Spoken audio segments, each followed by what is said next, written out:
Cardinal Robert McElroy announced his new role as Archbishop of Washington, D.C. The 70-year-old cardinal previously led the Diocese of San Diego for 10 years as bishop.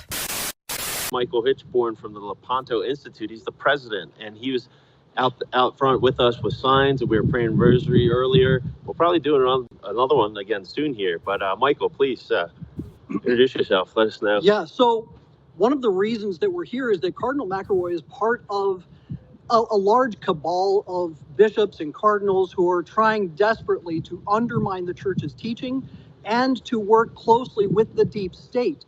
When you look at the way certain bishops were involved in the cover-ups, the rape cover-ups of children, we know that Cardinal McElroy helped to cover up the rape of a young woman named Rachel Mastrogiacomo, who was here with us today.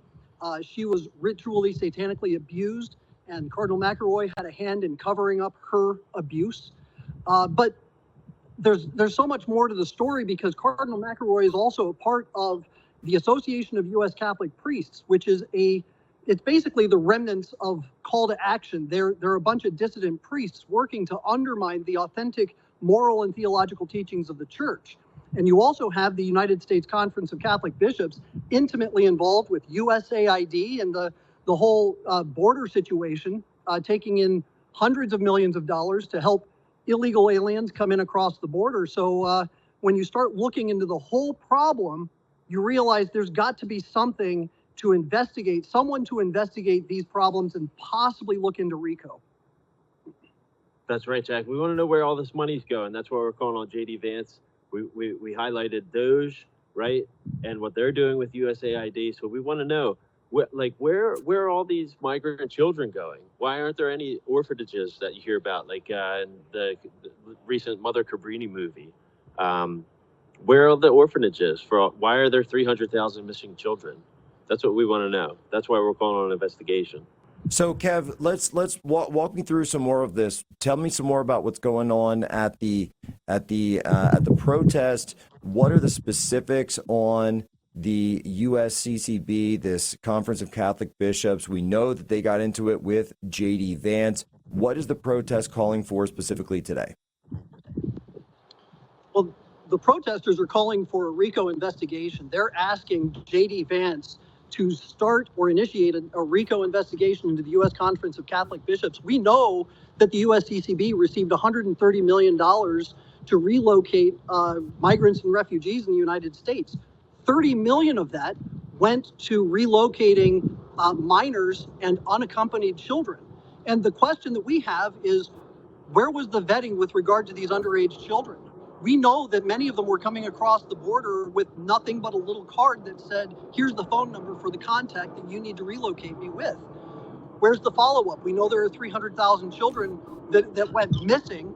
And what's interesting is that when the USCCB takes $30 million to relocate underage children, but then none of the money went to stopping trafficking, we have to ask the question, is this really the entity that paid out $5 billion in sex abuse settlements? Is this really the entity that should be receiving that money to relocate these children?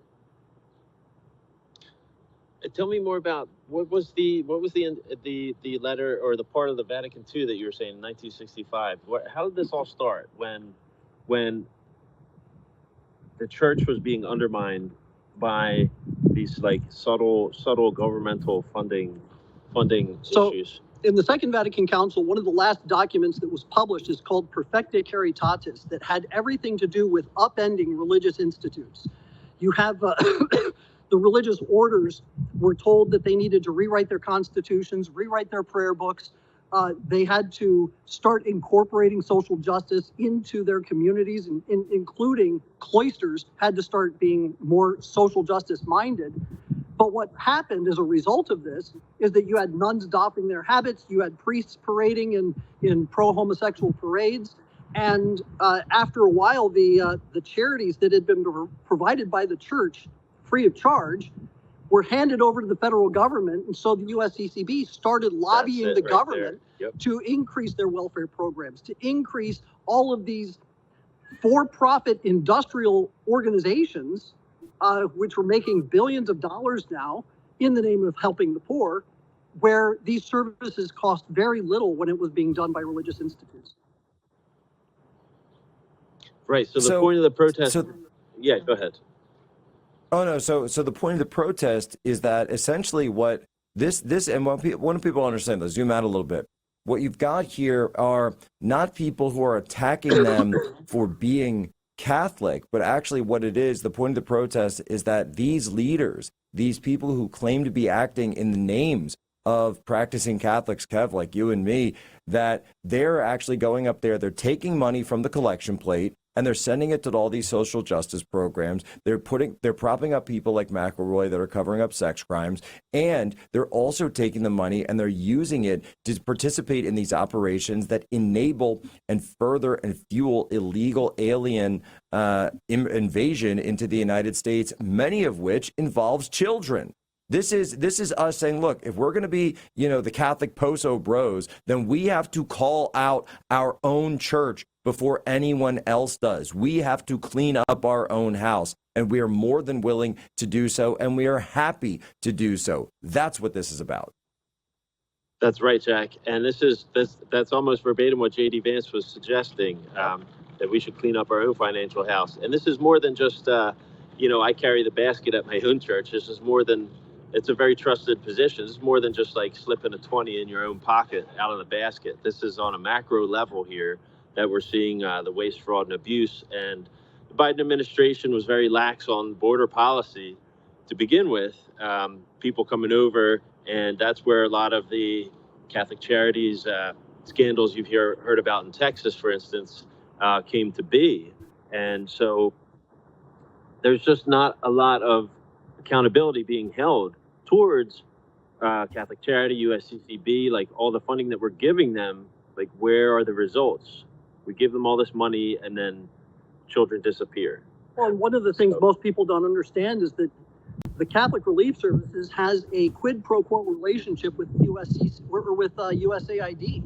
Exactly. CRS Yep. and the USCCB would regularly go to Capitol Hill. They would lobby Capitol Hill to increase funding for USAID, PEPFAR, the Global Fund, and a bunch of other institutes that are, by the way, putting money towards abortion, contraception, and just all the worst stuff and things that are completely against church teaching. At the same time, CRS is getting the prime cut of USAID funds. They were among the top of the organizations that were getting funding from USAID. And so when it comes down to it, so what you're saying is that this isn't a principled response that they're having with J.D. Vance and others. It's about money. It actually is about the funding, isn't it?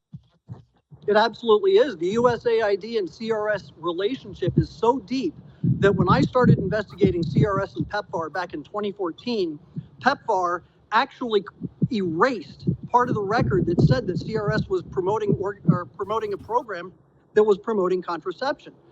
They erased that when they were caught. And then the USCCB used that as a letter to say, no, see, that was all a big mistake. They're in cahoots. There's a collusion here between the deep state and the deep church. And our institute is working very hard to try and cut that tie.